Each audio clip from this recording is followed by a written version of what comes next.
Today's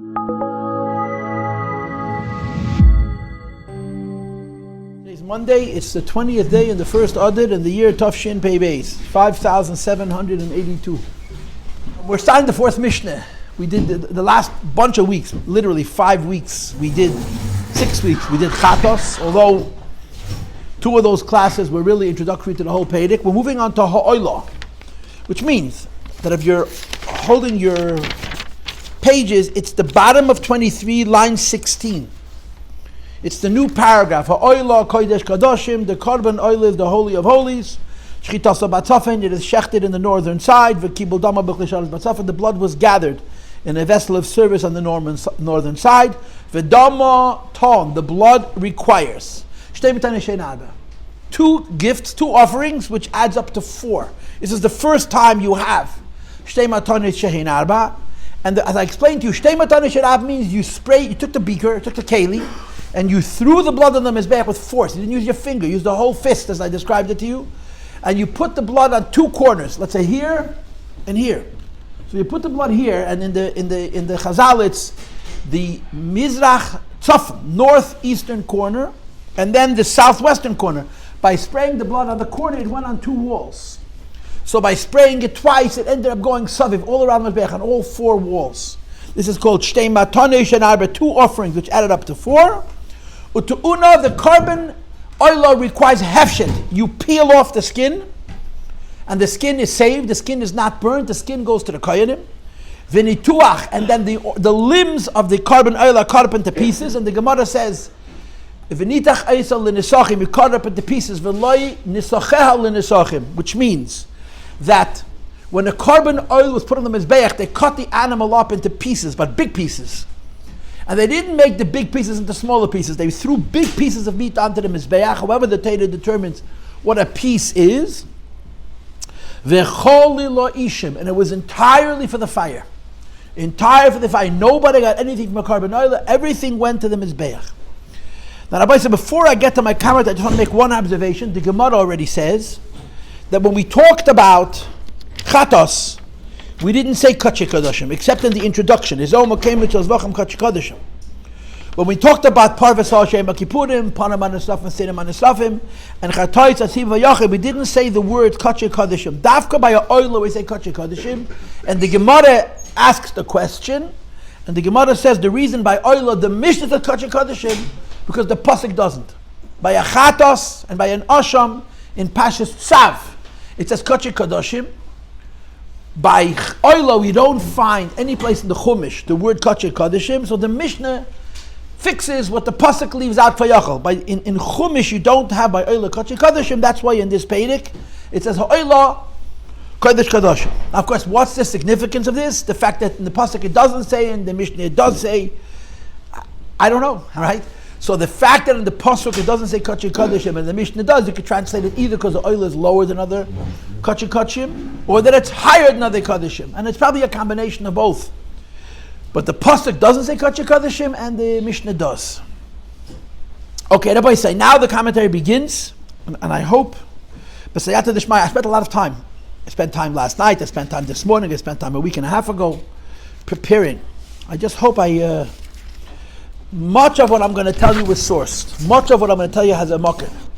Not everything, but almost everything I'm going to tell you has some kind of a source. But when I teach it to you, I'm sort of going to flush the source out. I'm going to explain the source. And in explaining the source, perhaps it goes a little bit away from the original. Mm-hmm. And like I always tell you, I hope I don't mislead. Korban Olah is the most basic Korban. It's the 4th Mishnah, but it's the most basic Korban. How basic is a Korban Olah? The basis of a Korban Olah goes back until Adam HaRishon. I've mentioned this to you many, many times, and I give it to you in a little bit of a different angle. There's a din in Rambam, which when Mashiach comes, this din is going to be very interesting to see how it plays out. There's a din in Rambam which says you're not allowed to create any new religion. After the Eibusher gave us the Torah, you're not allowed to create any new religion.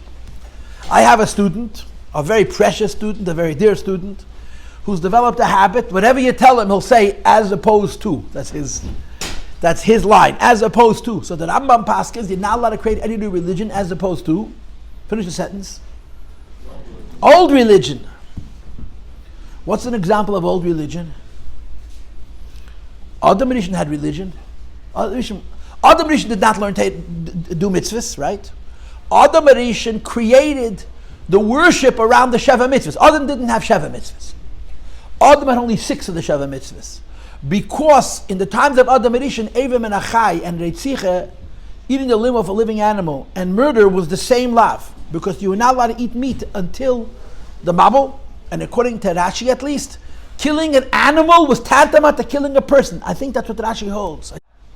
So there was religion before, and I tell this to you all the time, I'm into this. Adam HaRishon made Yomim Tovim, you know that? Adam HaRishon made a Yom Tov.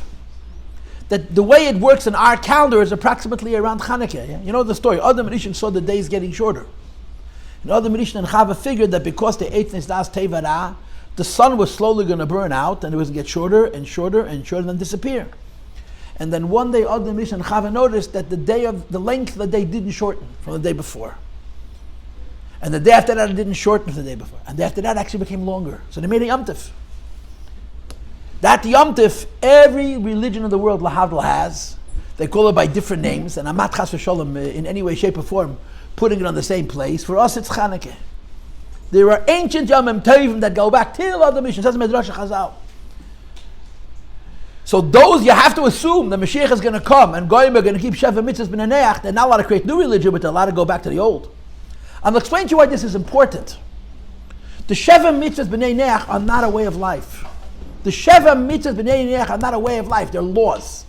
You can't do this, you can't do this, you can't do this.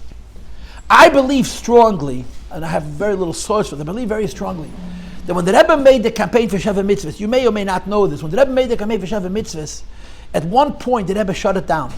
The Rebbe made a big shtur about Sheva mitzvahs, and then I saw answers from the Rebbe to shluchim, stop. Explicitly, stop doing it, stop it. And everyone is trying to figure out why the Rebbe made a campaign for Sheva mitzvahs, and then, at least to a great extent, the Rebbe curtailed it. There's different ideas, and I'm not saying one is right and one is wrong. I believe there's a lot of rights. But one of the things which you see in the Rebbe's answers about the Sheva mitzvahs b'nei Noach is, when the Rebbe made the campaign for Sheva mitzvahs b'nei Noach, he expected us to come up with a lifestyle. You don't just come to a guy and say, don't murder. It's not a lifestyle. You just come to a guy and say, don't worship idols. It's not a lifestyle. You have to teach him how to live. And teaching him how to live is not explicitly in the Sheva mitzvahs. Teaching him how to live is in the tradition. That goes back to Adam HaRishon. And when Mashiach comes, it's not just going to be the goyim, don't kill and don't steal and don't cheat and don't lie and don't commit adultery and don't blaspheme Hashem's name, and they make a court of law and they don't hurt animals. They're going to have a lifestyle which is consistent with the worship of HaKadosh Baruch Hu. I believe, this is just, again, me giving my own personal opinions, that the most basic component of life for people, as it's prescribed in the Torah, including for goyim, in other words, I think if you have to create from Sheva mitzvahs b'nei Noach a religion, a way of life rather than a series of laws, the most basic criteria for that is family. Family means honoring your parents. Family means a man and a woman get married and they stay married till death do us part. And family means that parents never divorce their children. It's not that the kids turn 18, now it's time for me to go on vacation to Florida, to Africa. As long as I have children, I am a parent. I believe that that's a basic building block of the lifestyle of a goy, according to the Torah. Goyim are not allowed to do 7 Avedas, or whatever the number is. But the lifestyle of Sheva mitzvahs b'nei Noach is not written in that number. The lifestyle of Sheva mitzvahs is written in the tradition that goes back till Adam HaRishon. Now, Rabbi, one of the traditions which you had in the times of Adam HaRishon was Korbanos. Adam HaRishon brought Korbanos. The Rambam brings down that Adam brought Korban on Har HaMeri in Yerushalayim. Mimakim kaparasei nivra, Cain and Hevel. What was their Korban? Wool and linen. Cain didn't sacrifice an animal. You're not allowed. He sacrificed the wool. He sacrificed his brother? Who? Cain. He murdered his brother. He didn't make it holy. He wasn't that big of a hypocrite. He's a murderer. Didn't blame it on religion. Hevel brought wool. Can't kill an animal. Cain brought linen. That's why linen was Cain was so upset. I don't understand. You brought wool and he took it. I brought linen. It's no good. So of course the answer was it had to do with the quality of the kavod of the korban. And there's a whole Kabbalah about it.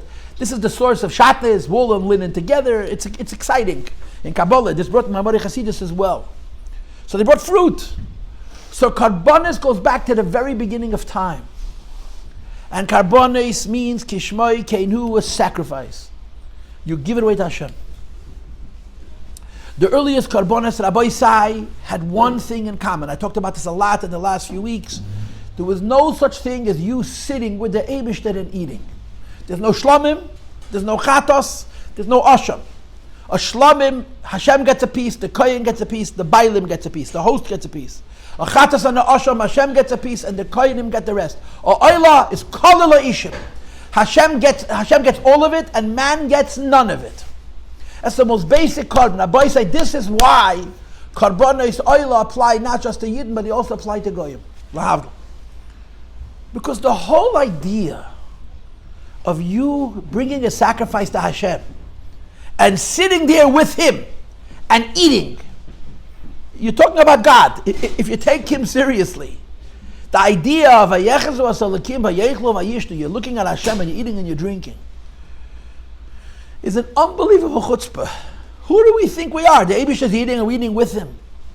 But this is a matana that Hashem gave Yidden, only Yidden. Hashem gave Yidden the gift that not only can they bring a korban, they can join in the feast, they can eat with HaKadosh Baruch Hu. As I mentioned a little bit about Chatos, and we'll see him later, we'll get to Shlamim, we'll talk about it some more. Goyim have karbonis. And again, I want to make it very clear. Adam HaRishon brought karbonis. Kain and Hevel brought karbonis. Sheis brought karbonis. Mr. Shalach brought karbonis. Chanech brought karbonis. Noach brought animals. Noach killed animals. He put them on the Mizbeach. And since the times of Noach, many people brought karbonis. B'nai Noach, the children of Noach. The constant and all of their karbonis that are in Olah. They didn't share it with Hashem. They gave it away to Hashem completely. Completely to HaKadosh Baruch.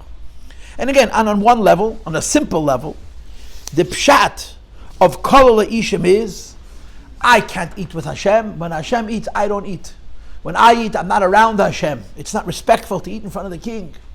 So when you bring someone to HaKadosh Baruch Hu, it's kula kol, it completely goes to HaKadosh Baruch Hu. And as I mentioned to you many times, there's no question that when Mashiach comes, we're going to bring karbanos in the Beis HaMikdash. Goyim will also bring karbanos in the Beis HaMikdash. Like it says, Ki beisi beitfili yikara l'chol ha'amim. But a goy could make a mizbeach any time, any place. Goyim do not have the same restrictions we do. A goy can make a mizbeach on Eastern Park. And by the way, goyim don't have a lachs of tumah either. There's no mikveh, there's no paraduma, there's no nothing. Goyim are not tumah at all. They carry no tumah. So a guy doesn't even have to be metayed himself. A guy could build a bomb here in Eastern Parkway. You could stand next to him and teach him how to do it. You're not allowed to help him do it, because you're not allowed to build a bomb in Chutz Laretz. But you could help. You could teach the guy how to do it. You could build him his beach and shech the korban. You could teach him how the korban is brought, and it's a mitzvah. If they brought it in the Beis HaMikdash, l'cha'era do halachos of kachim, because they brought it in the Beis HaMikdash, they gave it to the kohen. I don't know if the guy was allowed into the Hazara b'chalal. A guy was allowed to go into the Hazara. There a fence to keep him out? There was a fence to keep us out also. If you had a reason to go in, you went in, or you stood by the door, right? I don't know how Goyim would bring a korban. So in the Beis HaMikdash, certainly was din of kachim. It's brought in Svarim that they had different dinim of mum. A kohen is bring if a guy brings a korban out to the Beis HaMikdash, it has to be a tom. It's not allowed to be a Baal mum. But there's different gedolim of mum. That's one of the ways they explain the story of Kamsa about Kamsa. That in the dinim of goyim, lagabi korbanos, it was not a mum. In our dinim, it was a mum, and that was the taina. It's not about mum. The reason not bringing the korban because you don't like us. That's how he played it, Bar Kamsa. So this is the idea. Korbanos olah are the most basic korban. The reason it's basic is because the idea that I give something to God and I keep nothing for myself is simple. I'm not sitting with Him. I'm not eating with Him. I'm not being equal. I'm just sacrificing. You should know that the Rebbe has a sikh in the Kutei Sichos in Chelik Lamed Beis, where the Rebbe asks the question of why by Karbonis it says Reich Nichech LaHashem. We have 613 mitzvahs. Dafka by Karbonis it says Reich Nichech LaHashem, and the Gemara says, Rashi brings it in Chumash, Nachas Ruach Lefonai She'amarti ונעשה רצוני. Hashem gets pleasure that we did what He wants. So the Rebbe asks, how come we say Nachas Ruach Lefonai She'amarti ונעשה רצוני? A person puts on tefillin also Nachas Ruach.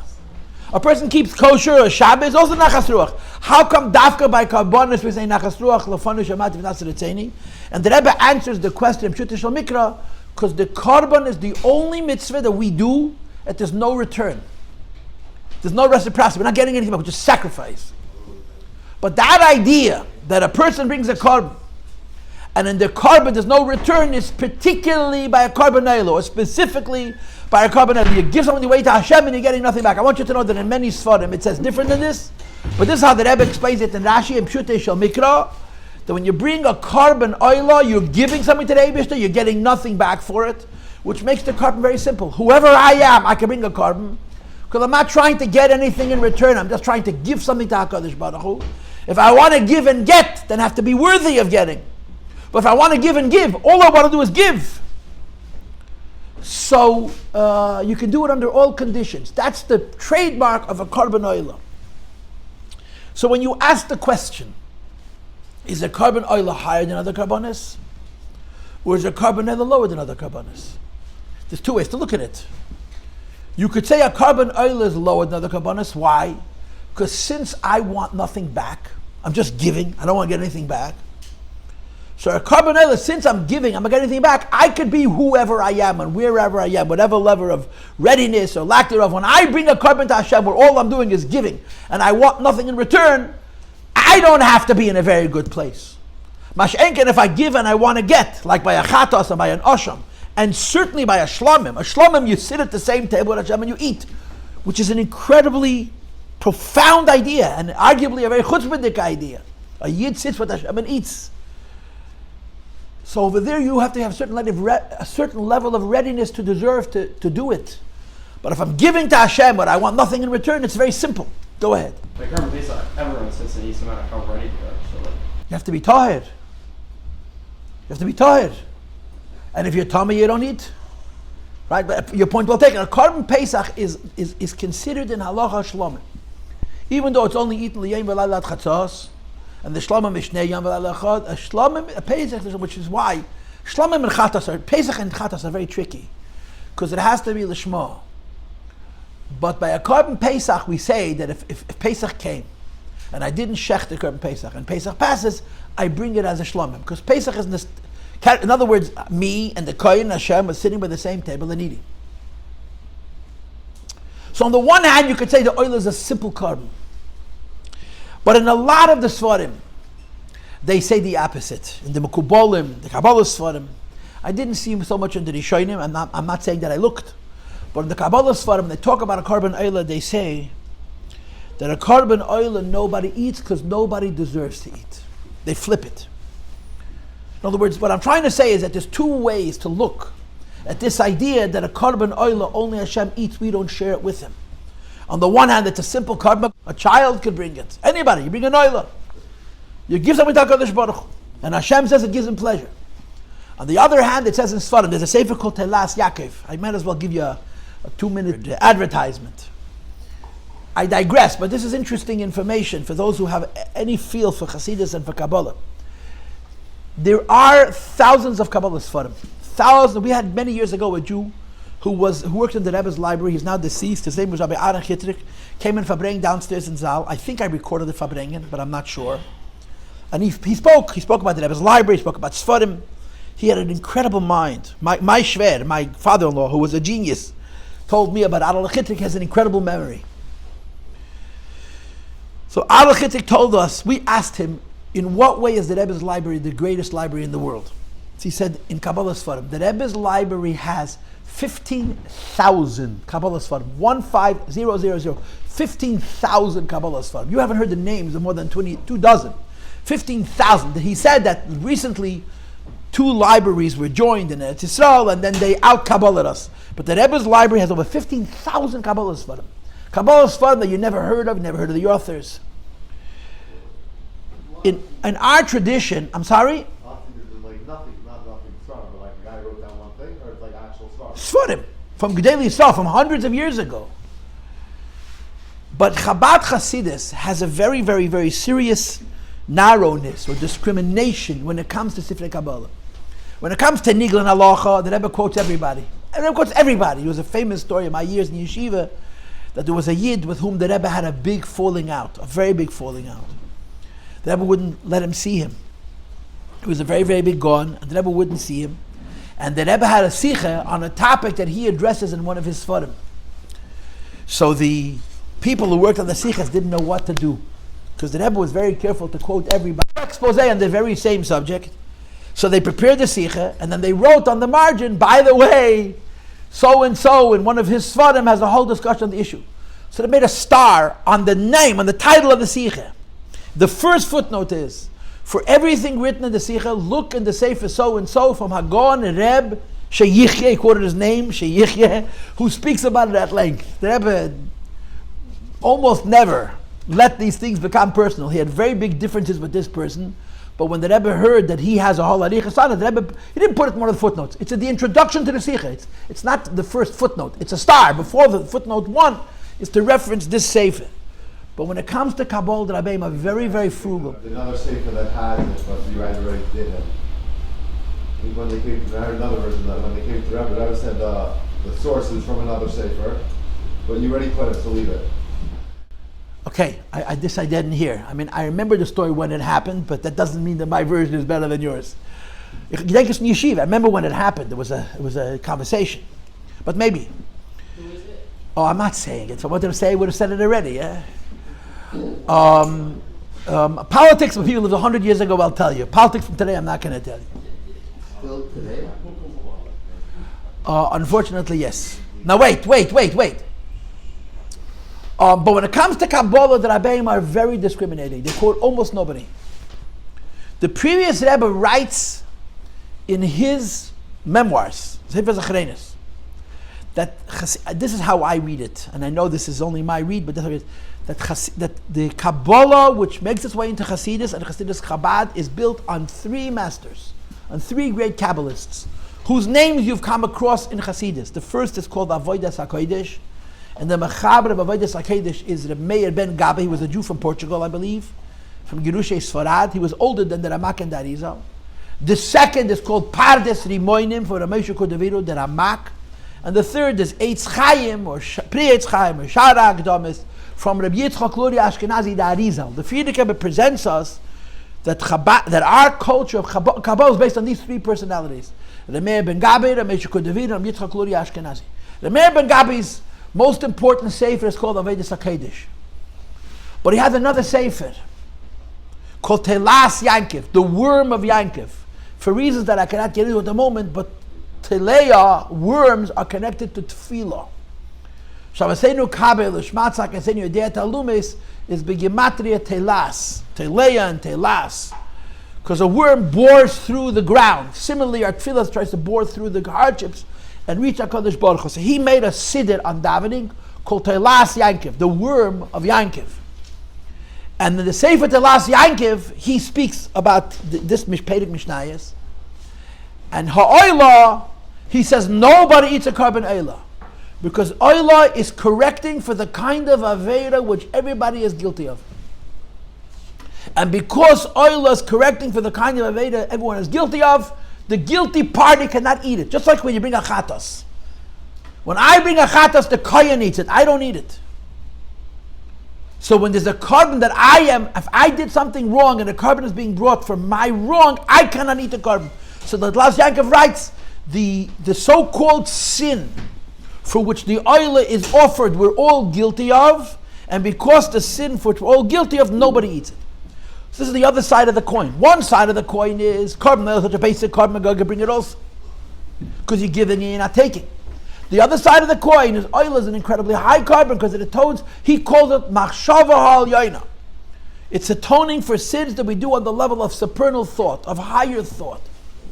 And I will now explain this to you. I want to now explain this to you. I believe I already discussed this with you in this series of classes on Aizehu Mikoman, but now is the time, if I did it or I didn't remember, but it's time to repeat it now, okay? So we're going to have a shmuz about tshuva actually, which will explain to you what the Telas means, Telas Yankov means when he says that a Olah is against a chet b'machshava al yayin, which everybody is guilty of, that's why nobody eats the korban. You've probably heard the terms Tshuva Tata and Tshuva Olah. The lower Tshuva and the higher Tshuva. Tshuva Tata and Tshuva Olah are not separated by the intensity of your Tshuva. The difference between the lower Tshuva and the higher Tshuva is not how much you mean it. A person can do Tshuva and say, I'm sorry Hashem, I did something wrong, I'll try not to do it again. And a person could spill his guts until, as the Gemara says, Gal B'Pchi, a person can literally pass away doing Tshuva. And they're both Tshuva Tata. The difference between the lower Tshuva and the higher Tshuva is not how intense the Tshuva is. It's a difference in what I'm doing Tshuva about. Tshuva Tata is about sin. And Tshuva Olah is about God. For the Kabbalists keeping score at home, and you're all Kabbalists, so you're all keeping score, so I'm talking to all of you. In the Zohar it says that the word Tshuva is Tashav Hay, to put the hay back. The hay was displaced and it has to be put back. What hay are we talking about? Yud Kei Vav Kei. Hashem's name is two hays. And according to this, you have in the Rebbe's Torah, based on earlier, that there's 4 or even 5 madregas of Tshuva. The first madrega of Tshuva, Tashav Hay, take the lower hay, which has been wandering around and say it goes to Shechina, put it back underneath the Vav. The second Tshuva is that after you put the hay back underneath the Vav, join the hay with the Vav. The third Tshuva is that the higher hay has wandered away from the Yud, put it back underneath the Yud. The fourth Tshuva is join the hay with the Yud. The fifth Tshuva is join the hay with what's called Koitzei Shel Yud, the crown above the Yud, which is not important at the moment. But the difference between Tshuva Tata and Tshuva Olah is which hay I'm returning.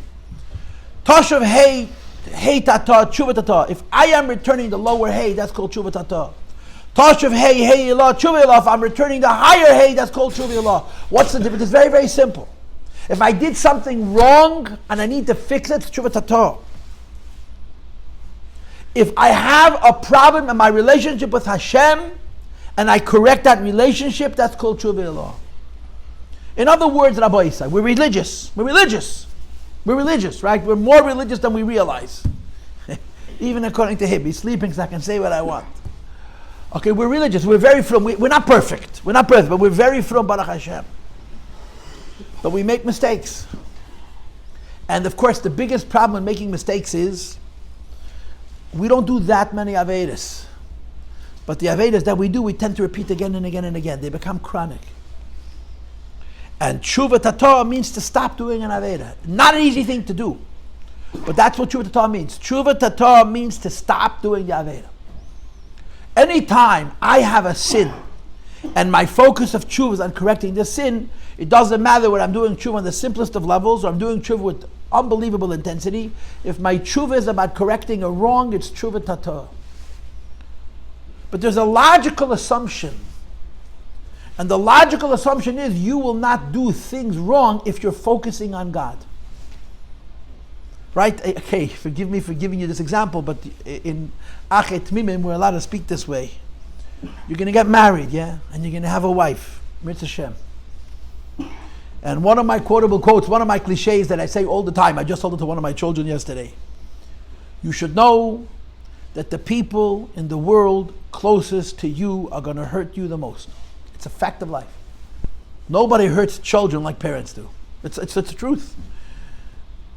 But nobody loves children like parents do. It's a mixed bag. And you got to figure out how to sort of accept the good with the bad. Forgive them for the bad and appreciate what parents do for kids. Kids never even know. Because most of what they did, they do before they have memories. But parents hurt their kids all the time. The second closest person in the world to you is your wife. There's nobody in the world you're going to be closer to ever. But because you're so close, you hurt each other. You hurt each other in very deep ways. You hurt each other because you're vulnerable to each other. You can particularly hurt each other. So how does it happen? How does it happen? The guy gets married and him and his wife have the unbelievable mamish. In their mind, there's never been a marriage like this since Adam HaRishon before they sinned. Yeah. And then one day, whatever it is, a week after the wedding, 2 weeks after the wedding. I remember the girls of HaOlah said, Rabbi, I had a fight with my husband. Oh no, my marriage is falling apart. I said, the first time you have a fight, that's the beginning of your marriage. You're not married to your first fight. You're going to have 1 and you're going to have 2 and you're going to have 100. So true. And to be, speaking from experience, Mr. Yeah. One second. And the whole point is to make up. And making up is not about being right or admitting you're wrong. Making up is about verkucken. A real marriage is not based on being right or being wrong or doing better. It's forgiving each other. And that's a job it's going to take you so long to learn. Wow. You've never been, until a person's married, you're not ever that close to another person. So you don't understand how sensitive it is, how much you hurt each other. And it's not about being right and about fixing it. It's about accepting. You accept her and she accepts you. There's a lot to accept both ways. And you don't even sit around and figure out who's giving more and who's giving less. It's even, finished. But it's a job to get to that point. So the deal is, Azoi, when you're thinking about your wife, all those wonderful thoughts about your wife, you're going to be so careful not to hurt her. So what happens? You're married for the first 2 weeks, all you think about is her. And then you got to go back to work, right? The reality, there's life. And you don't think about her so much. This is when there's a possibility to hurt her. That's the way it works. When you're focusing on a person completely, you're probably not going to make a mistake.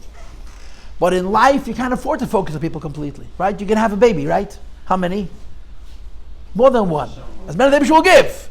If you have only one child, you'll tell yourself, oh, I'll be a perfect parent, I'll never make a mistake, I'll hurt the child. First of all, sometimes even having one child is itself hurting the child. But that's so simple, that's so true. But it's kind of hard if you have many children. All you think about is your wife and your kids, but nevertheless, sometimes your mind wanders away from this child to this child, and this child is hurt. There's 2 steps in hurting the child. Step number 1, you stop thinking about them. Step number 2, you made a mistake. It's impossible, I say it's impossible to raise kids and not hurt them. I wonder if it's possible for a Rebbe. You don't mean to hurt them. It's just that they're a separate person.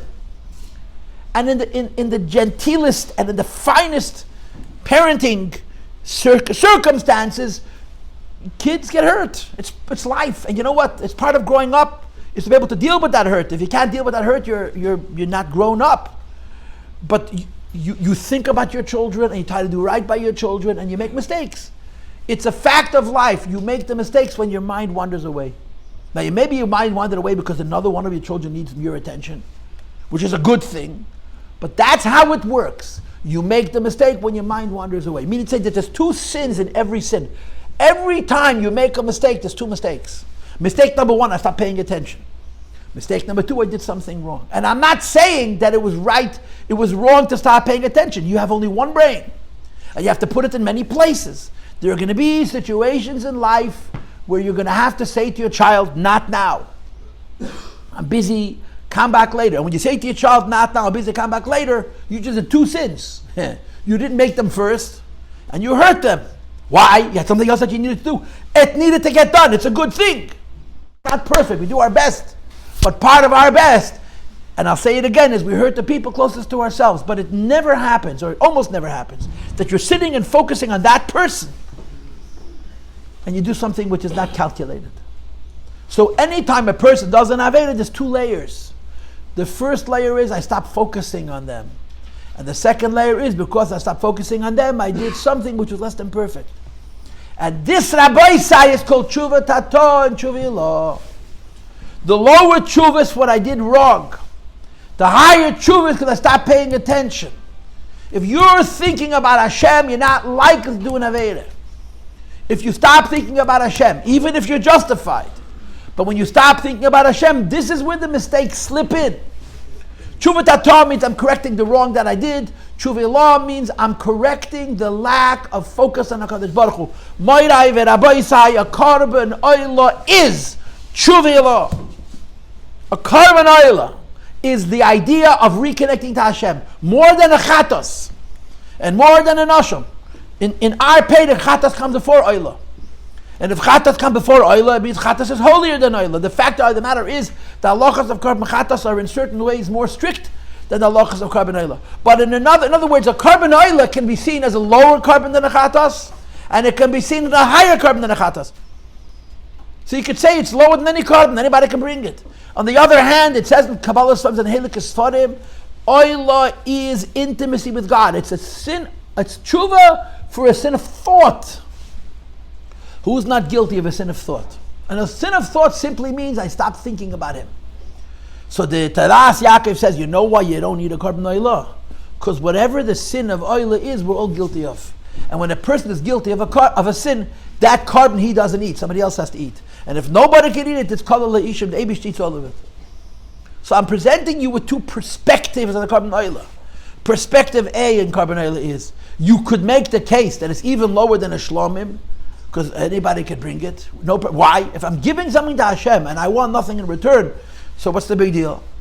Le'idach, the reason the Olah is completely consumed by the Mizbeach is because it's a Korban which deals with the highest level of preciseness in our connection to HaKadosh Baruch Hu, and all of us have a chesaron in that aspect, and therefore all of us cannot eat that Korban because it's our liability. So it's kol ishim.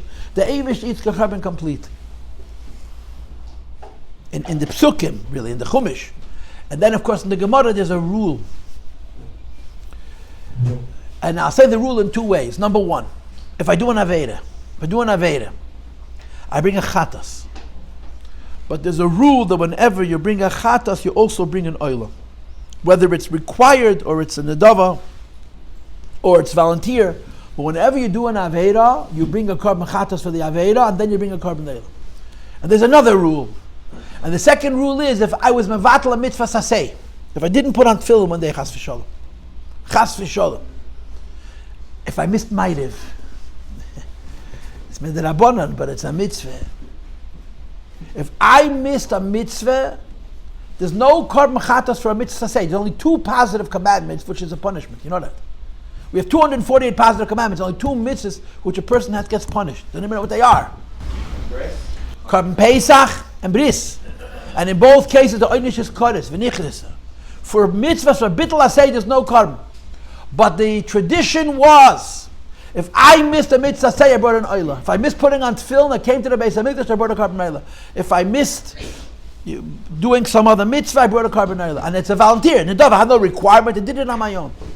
So I just shared with you 2 circumstances. Number one, if I didn't have Aveda, lo taseh, I bring a Chatos, a sin offering, but after the Chatos, I bring an olah. And if it was mevatel a mitzvah saseh, I also bring an olah. What's the logic? The logic to both is the same. Ubahagdama. If you have a relationship with a king, right? And I always ask myself, would I want to be close to the Rebbe? I ask myself that question every day. Would I want to be a secretary of the Rebbe? Would I want to be close to the Rebbe? And my answer is a resounding no. I don't want to be anywhere near the Rebbe. I'm happy to be in the back of the room and learn the sichas. Being close to the Rebbe, like it says in the Chumash, you get close to holiness, you get burnt. You know what kind of pressure those people live in? They were very holy people. If you were close to the Rebbe, you couldn't not be holy because the Rebbe looked through you 5-6 times a day. It was kind of difficult.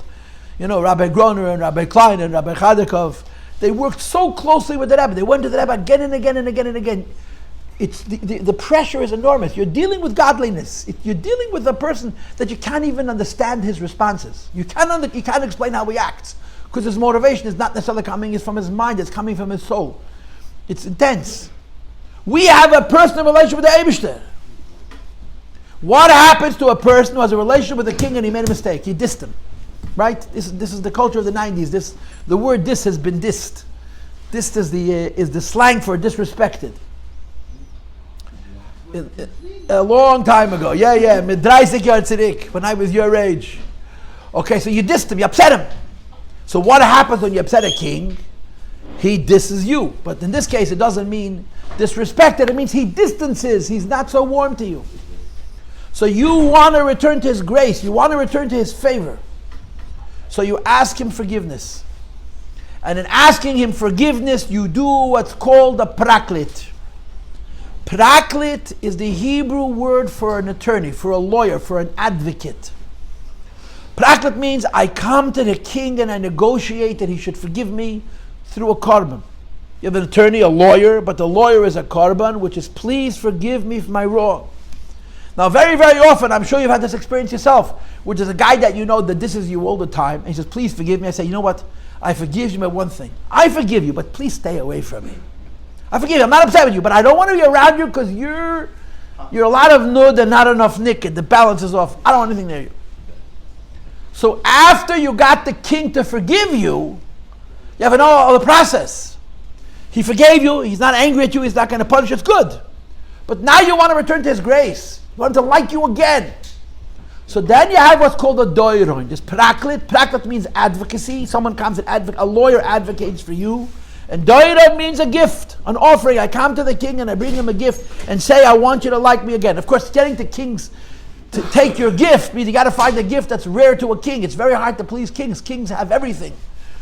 So you may know the mashal which is brought in Chassidus in the name of the Mizbeach Magid, the story about a guy who dissed the king, and the king completely threw him out of the palace, and he didn't know what to do. So in desperation, he walked into a pet store, and he bought a young parrot. He took the parrot home, and every day he would repeat an apology. He would practice with the bird an apology. Your Majesty, Your Highness, I sinned and I wronged you. I'm so deeply ashamed and embarrassed. Please forgive me. I want to be close to you again. And he did it enough times, the parrot got it's a lot of words to get a parrot to memorize. He wrote a script, and he chazed it with the parrot. After the parrot, on cue, he would just... So he sent this gift into the king anonymously, without a name, because it had a name and the king would have thrown it out of the palace.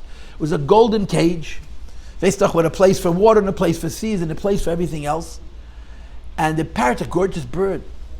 So it's brought into the king's throne room. Your Majesty, this is a gift from an unidentified giver. Now, king thinks to himself, most people, when they bring gifts, they want the king to know who the gift is from because they want to get some kind of favoritism.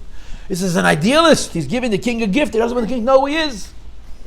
So he takes a look at the birds. They take it out of the cage. They take the bird out of the cage. The king puts the bird in his finger. And basically, the bird's got one eye open and one eye closed. The most beautiful greens and yellows and reds. The bird is gorgeous. And he's playing with the bird. He's holding the bird in his fingers, looking at it. The bird is looking at him.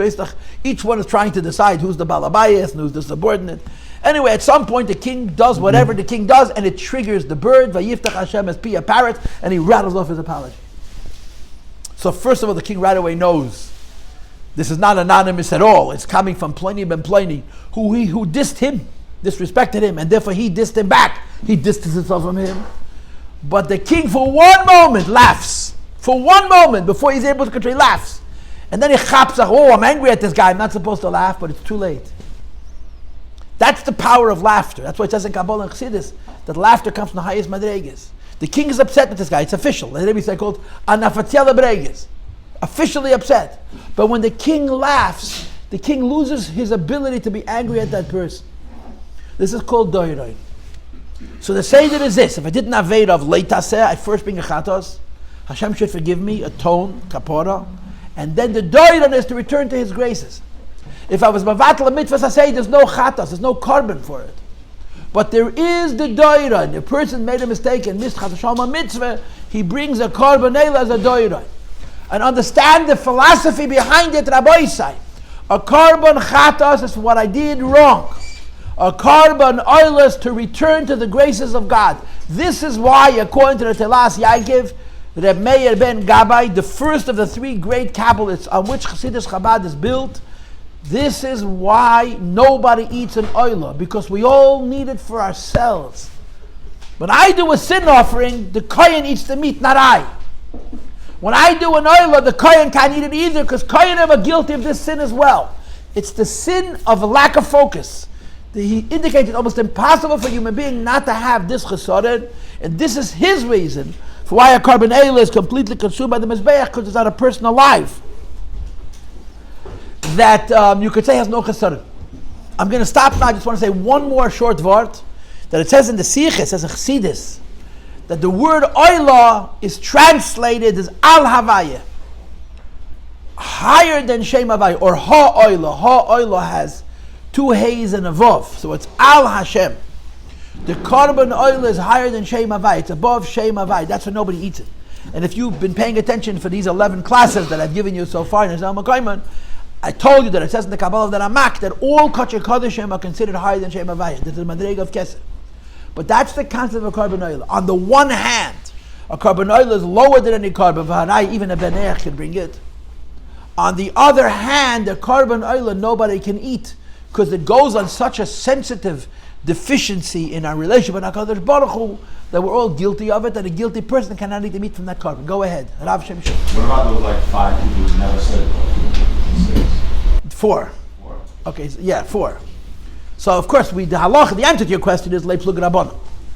Torah does not make exceptions to rules. The Torah alarev today, but Torah follows the majority. If most people are not shaykhes to this, so b'meila nobody can eat. And you could answer in many, many ways. You can answer it in a number of different ways, including the fact that even the biggest tzaddik, when you're talking about in Yonim of Machshava, could be more perfect. You know, the Rebbe was once asked in Yechidus if a Rebbe could make a mistake. But before the Rebbe could answer that question, he followed up the question, if a Rebbe can never make a mistake, how come the Rebbe's pencil has an eraser? That's how it was phrased. The question was, can a Rebbe make a mistake? And then if a Rebbe, how come the Rebbe's pencil has an eraser? So the Rebbe says, sometimes people don't make mistakes, but they grow higher and higher in their knowledge. And because they grow higher and higher in their knowledge, they have to erase the old knowledge for the new. So in this way, even the Arba Shemeisi Betishal Noach and Vestach here ish Chet Mishmat Movet Lisa Esi Aleitz. So you cross it out. Or just pencils come with erasers. Nochamo. The pencils have erasers on them. You go to Walmart and buy pencils that have erasers. That also might be why. Point well taken. Okay, we're going to daven now. Okay, very good.